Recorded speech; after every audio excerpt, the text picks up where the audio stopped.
Burton and I'm an aeromodeller and an engineer.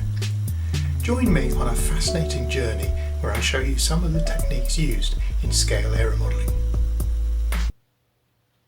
Hello again modellers. Well, as you can see, you will do in a minute, we're back on the quarter scale chipmunk. So what I'd like to talk about today, and it's a task I hate doing, I must confess, is I'm going to make the shrouds for the elevators. Now, there's several ways of doing it. And why do we add shrouds? Shrouds are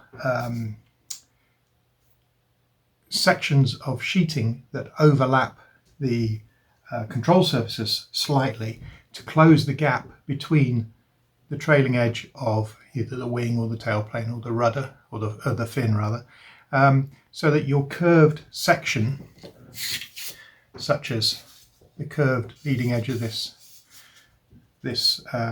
rudder, if it was up against a flat post like that, do it like that, and it waggled from side to side, the gap is quite large, and you'd end up with air disruption over that gap.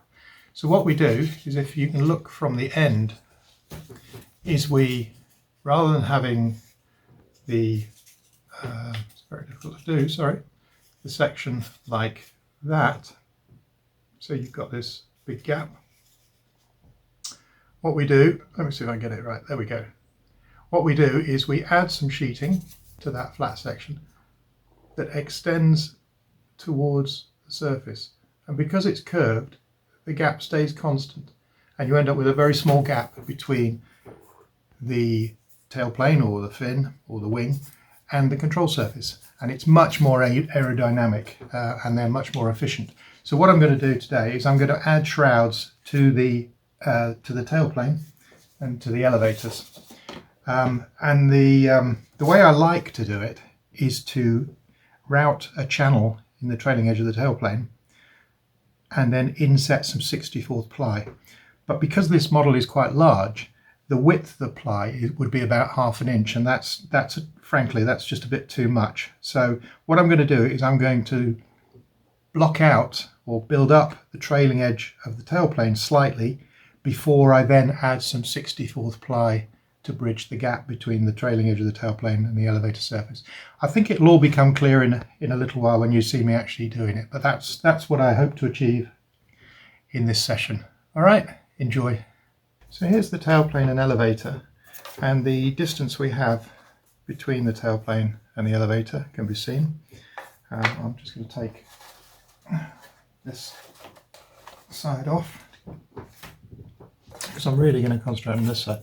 So what I'm going to do first to bridge some of that gap is I'm going to use some 1/8 by 5mm. Sorry to mix my measurements. So it's about 3mm by 5. And what I'm going to do is I'm going to glue that to the trailing edge of the tailplane in that gap there. Okay, and then I'm going to use a sanding rod or a sanding tool that's, like a tube, sandpaper on a tube, and I'm going to radius the inside edge of that so that it's thinner at the trailing edge than where it actually bonds. You'll see in a minute when I do it. Now you could just leave that as your shroud, and in fact Jerry does exactly that, and you can see here that the sheeting extends beyond the upper and lower surface and makes a shroud, and that is one way of doing it, and that would work fine, and we're almost going to do that, but I'm adding the strip onto the rear edge of the tailplane to achieve it. But I think then I'm going to let in a little piece of 64th that runs right the way across, so that it's not so close to there and it's thinner. You'll see. Anyway, so let's get cracking. So first of all, I'm going to take this elevator away. Don't want it in the way at the moment. Keep the horns. Now I'm going to just take some of this. These are little 16th backing strips that I made up to help keep the distance of the elevator away from the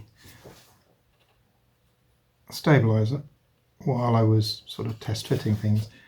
And actually I only need to lose a bit of that.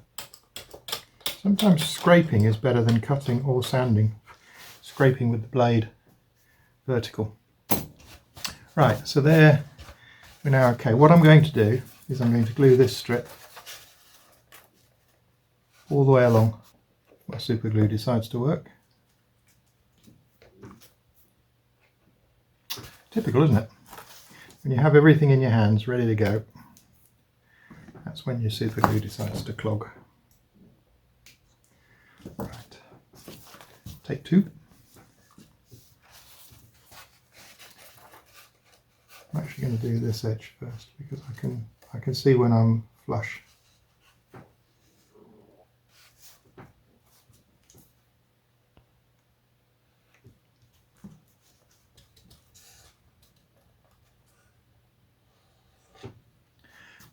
Now what can happen if you just use a balsa shroud, kind of like this is now, is it can warp, especially where it gets right against the elevator and it's really thin. The risk of warping is quite high. So this is why I add some 64th ply for the final very thin edge, and that helps to avoid the warping. And the reason I didn't just extend the sheeting in the first place was because it's much easier to build the tailplane with a flat trailing edge. So that's the reason I didn't build it into the model or into the sheeting right from the beginning. So there we have the extra piece of 1/8 to the trailing edge. Now what I'm going to do is just tickle that down and bring it so that it's all flush.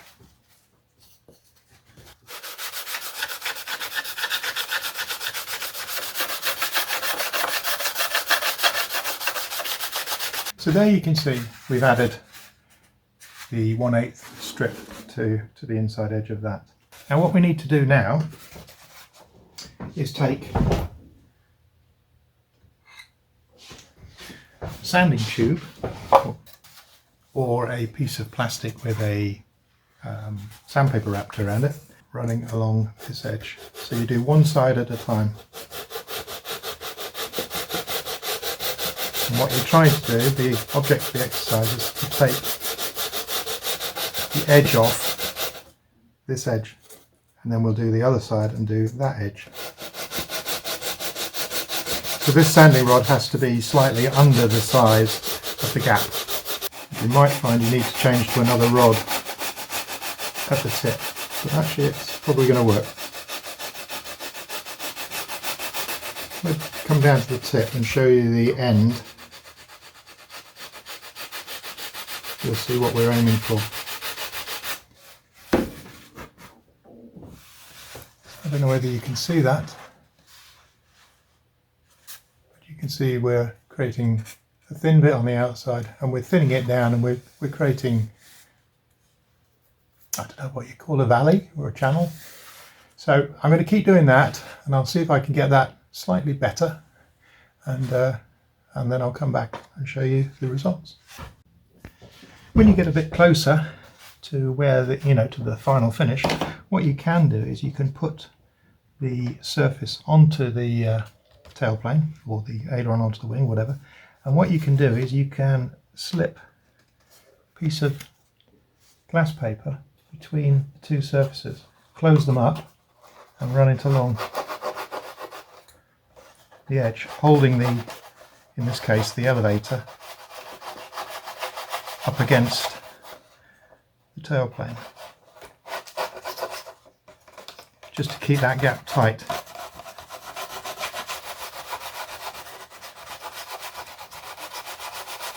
And that will just relieve the edges that are just still rubbing a little bit.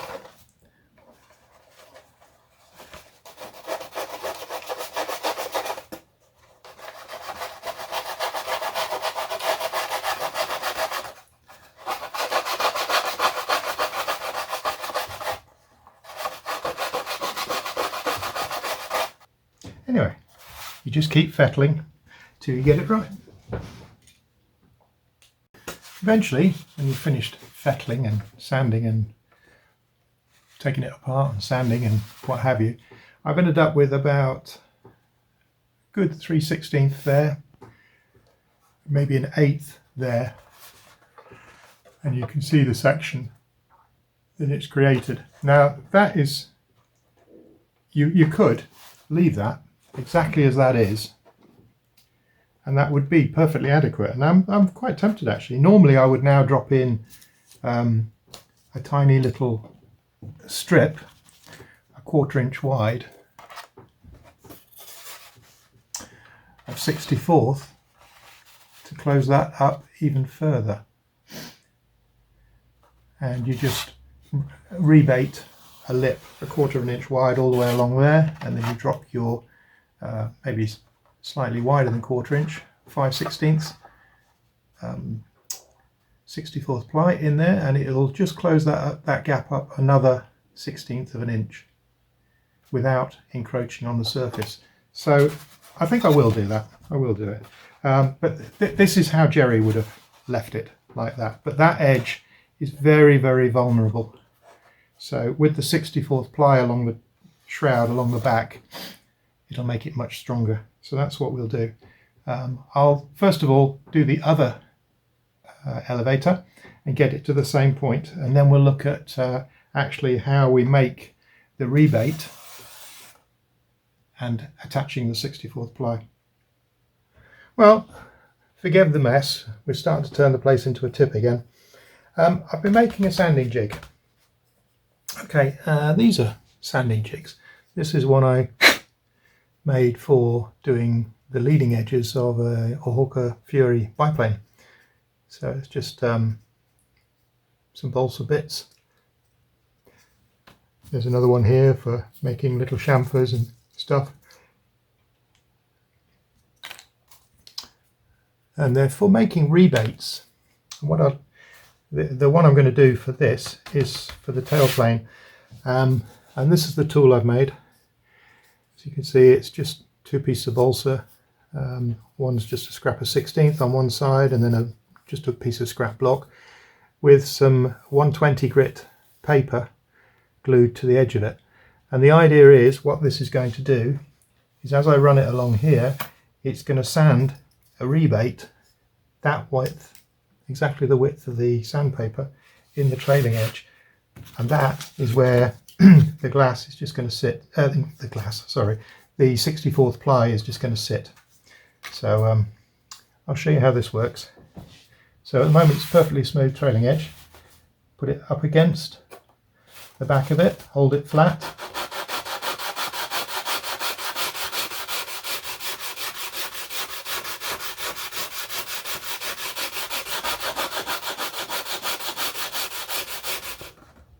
And just sand, holding it flat against the surface all the way.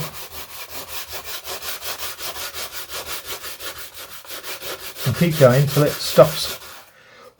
What you have to do is keep clearing it, because it clogs up very quickly. Keep going, keep going. When it stops making dust, you know you've done it.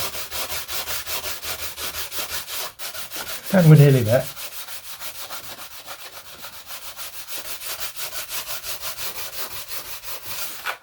You might not be able to see that. I don't know whether you can or not, get the light on it, but it is a perfectly formed rebate.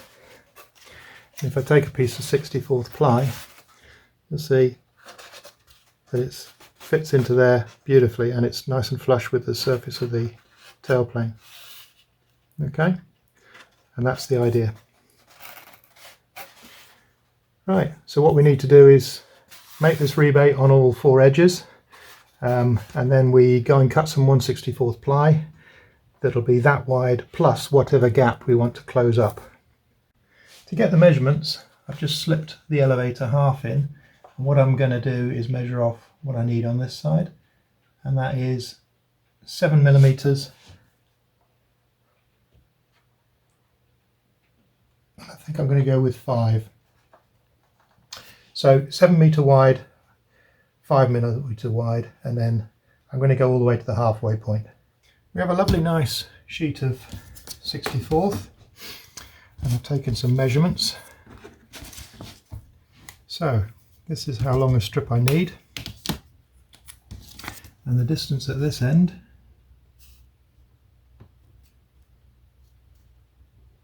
is 7 mil, and this end is 5 mil. Now I've measured these off the tail plane to get an idea of the gap. Okay, so I'm going to make it full length because it's probably not going to save much ply. So that should give me the sort of taper I need.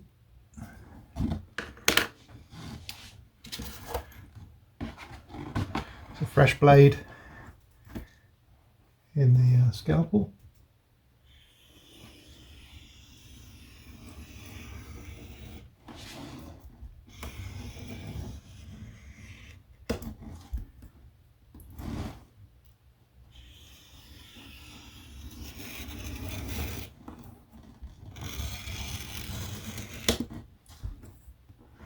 Hopefully 3 passes will do it.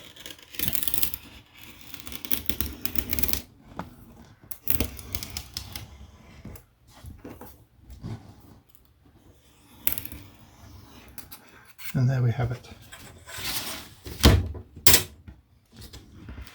I'm just going to cut it there. Okay, so we've got our strip that's 7 millimeters at one end and 5 millimeters at the other. We've got our rebated slot, and what I'm going to do now is I'm just going to tape it in position.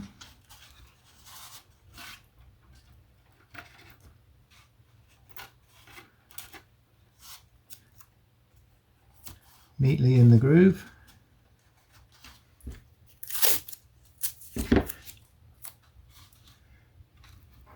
Now you have to be careful here because this piece of 64th will bend.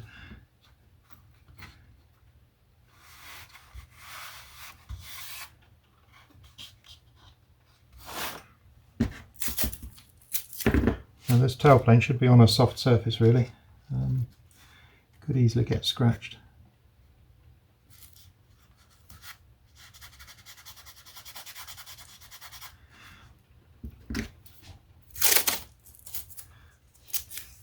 I've done it in sections so that I can see what's going on, okay? Although I want tape to run over the whole length because it needs to be held down, but you mustn't press it in any one place because you'll end up with a warped, it'll attach and it'll be warped. So okay, so that's that done there. I'm just going to take that excess off.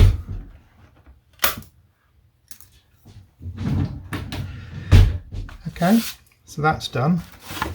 Now if I flip it over and rest it on the bench like that, with a bit of firm pressure I can keep it nice and flat and follow the contours of this. Ignore this piece, as you can see I've already done this once. I went through the exercise just to iron out any wrinkles before I thought I'd show you on the real one. And then you just run super glue all the way along that seam while holding pressure.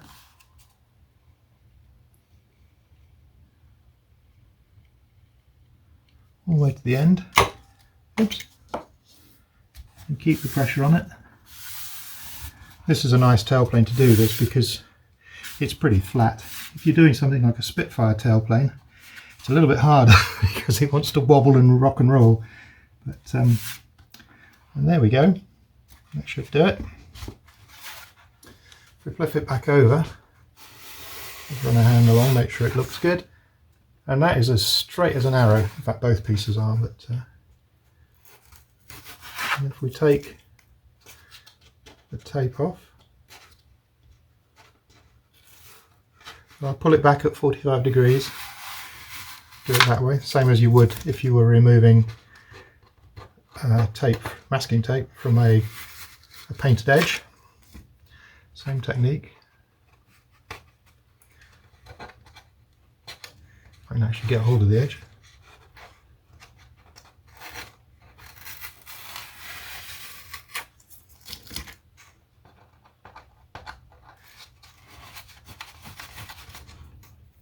Sometimes if it won't lift, rubbing it rather than putting your nail underneath it is a better way of doing it. I'll just roll it off. And there you can see, lovely smooth finish. Now if you look inside the rebate, you'll see that we've got the balsa edges that we created. They're only about 1/8 of an inch tall, to be honest. And then we've got the ply bits, and they're extending it by another 1/8 of an inch. But they're only a 1/64 of an inch thick, so when you put the elevator in there, that'll close up that gap really nicely and it'll be quite snug. But we've got to remember the elevator is going to get some material put on it, i.e. tissue or Solatex or whatever you want to use. So you've got to remember to allow enough clearance for the covering material and for paint. Alright, so next thing is we'll give this a little bit of a sand just to get it, well, it is nearly perfect anyway, but just to give it a sand, and then we'll put the elevator on and see how it all aligns. We may have to shorten these and just sand them to a shorter length to make sure that the elevator fits and it all operates smoothly. It's a bit of a hit and miss thing at the moment because without the hinges actually fixed solid, you can't really tell. So there's always a bit of a worry that you've made it too close fitting, and then when it comes to actually gluing the hinges in and everything, it all jams up. What you really want to do is glue the hinges in with the elevator on there now, with it just in balsa. Then you can get sandpaper between the parts and sand it all, but alas, we can't do that. In some respects I wish I'd used pockets, and I've got 3 left and I need 4. Isn't that just typical? So I could drill these out to be bigger, fit pockets, then I could glue the hinges to the elevator and fit them more or less permanently, sand it all to the right shape, release the pockets and take the elevators off. I'm going to go and have a look online, see if I get any more pockets quite quickly, because I'm very worried that when I actually come to glue it all, that the fit's going to be too tight. So, well, this brings me to the end of another session. As you can see now, we've added a lot more detail to the elevator, a little bit more meat on the trailing edge without losing the sharpness. So it should just be enough to lift the fabric away from the trailing edge. I've added the diagonal brace that you can see there. I've also tried a little trick. I don't know whether it'll work, and I don't know whether you can see it, but I've added a little chamfer or a radius and then chamfered off the leading edge.